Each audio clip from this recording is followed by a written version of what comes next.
आज अच्छी तेजी दिखा रहे, दिग्गज आईटी कंपनियां भी पार्टिसिपेट कर रही हैं। क्या राय है सर, आईटी सेक्टर में आपकी टॉप पिक क्या होगी राजेश जी?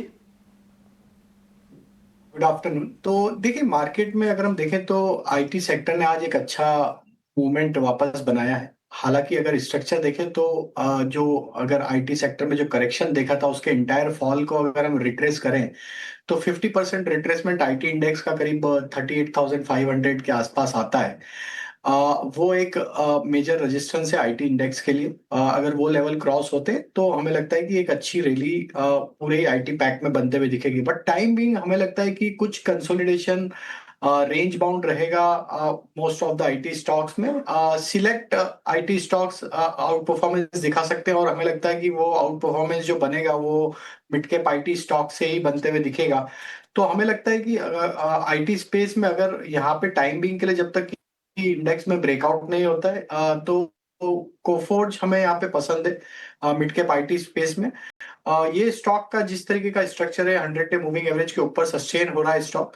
यहाँ पे हमें लगता है कि जैसे ही स्टॉक में 8450 के लेवल क्रॉस होंगे तो कोफोर्ज का एक अच्छा अपमूव अनफोल्ड होते हुए दिखेगा टुवर्ड्स 8650 8700 की तरफ। तो कोफोर्ज को यहाँ पे ध्यान में रखा जा सकता है मिड कैप आईटी की में से। और अगर लार्ज कैप आईटी में अगर हम बात करें तो लार्ज कैप आईटी में हमें जो स्टॉक अभी पसंद आ रहा है वो है टेक महिंद्रा का। टेक महिंद्रा का सेटअप काफी स्ट्रांग बना हुआ है नियर टर्म चार्ट के हिसाब से और स्टॉक कंफर्टेबली अपने near term short term moving averages के ऊपर ही सस्टेन कर रहा है। हमें लगता है जब तक ये स्टॉक 1545 1550 के ऊपर बना हुआ है यहाँ पे बुलिश व्यू ही हम रखेंगे और हायर साइड पे नेक्स्ट टारगेट जो बन सकते हैं वो करीब 1620 1640 की तरफ बनते हुए दिख सकते हैं।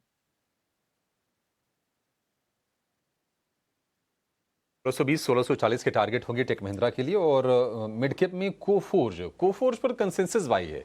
अब जितने भी अपने एक्सपर्ट से बातचीत कर रहे हैं, ज़्यादातर का ये कहना है कि कोफोर्ज एक बढ़िया पिक यहाँ से बनता हुआ दिखाई देगा। राजेश जी, बहुत शुक्रिया, नमस्कार।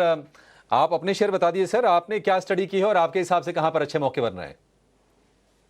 Good afternoon Abhishek ji. तो दो स्टॉक पसंद आ रहे हैं ट्रेडिंग पॉइंट ऑफ व्यू से। पहला स्टॉक जो पसंद आ रहा है वो इंश्योरेंस स्पेस से। आज के सेशन में इंश्योरेंस स्पेस में एक अच्छा बाइंग इंटरेस्ट बना है, बीट एसबीआई लाइफ, एचडीएफसी लाइफ या बाकी इंश्योरेंस स्टॉक्स की भी बात करें तो हमें एचडीएफसी लाइफ यहाँ पे पसंद आ रहा है। जिस तरीके से स्टॉक में आज मूव बना है, इसने अपने प्रीवियस स्विंग हाई को कंफर्टेबली आज डिसाइसिवली ब्रेकआउट दिया है।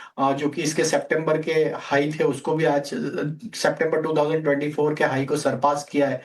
और अगर हम देखें तो overall stock all time high trajectory के बिल्कुल नजदीकी ट्रेड करते हुए दिख रहा है। यहाँ आउट परफॉर्मेंस हमें लगता है कंटिन्यू रहेगा। 798 के टारगेट के लिए बाय किया जा सकता है। डाउन साइड में स्टॉप लॉस होगा 768 का। दूसरा स्टॉक जो पसंद आ रहा है वो है एबीबी का। हालांकि अगर हम इंट्राडे पॉइंट ऑफ व्यू से देखें तो म्यूटेड ही बिहेवियर है प्राइस एक्शन में, लेकिन अगर इसको वीकली चार्ट पे एनालाइज करें तो स्टॉक में एक बड़े करेक्शन के बाद स्टॉक ने ऑलमोस्ट 10 से 15 वीक का एक कंसोलिडेशन रेंज का ब्रेकआउट यहाँ पे वीकली चार्ट पे आते हुए दिख रहा है। तो हमें लगता है ये स्टॉक में जिस तरीके से एक एक्यूमुलेशन के बाद स्टॉक में ब्रेकआउट बना है, आगे आने वाले एक या दो ट्रेडिंग सेशन में यहाँ एक अच्छा अपमूव अनफोल्ड होते हुए दिख सकता है। 6070 6100 तक के अपसाइड के टारगेट हमें लगता है बहुत जल्द नियर टर्म में आते हुए दिख सकते हैं। डाउन साइड में स्टॉप लॉस रखेंगे 5925। तो एबीबी हमें पसंद आ रहा है। एक अच्छे कंसोलिडेशन का ब्रेकआउट यहाँ पे वीकली चार्ट पे बना है। हो सकता है नेक्स्ट वीक में एक अच्छा अपमूव यहाँ पे अनफोल्ड होता हुआ दिखे एबीबी में।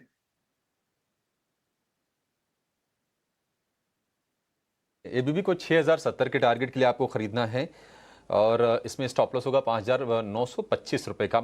आज एक बार हम देख रहे हैं तो कैपिटल गुड्स वाला ऐसा नहीं कि पूरा का पूरा खेमा चल रहा हो। एबीबी में और बीएचईएल में आपको तेजी दिखेगी, लेकिन कमिंस में और सीमेंस ये दोनों शेयर थोड़े से आज गिरावट के साथ कारोबार कर रहे हैं। एक और स्टॉक धीरे धीरे रफ्तार फिर से पकड़ रहा है। राजेश जी, आपसे व्यू चाहिए उस पर।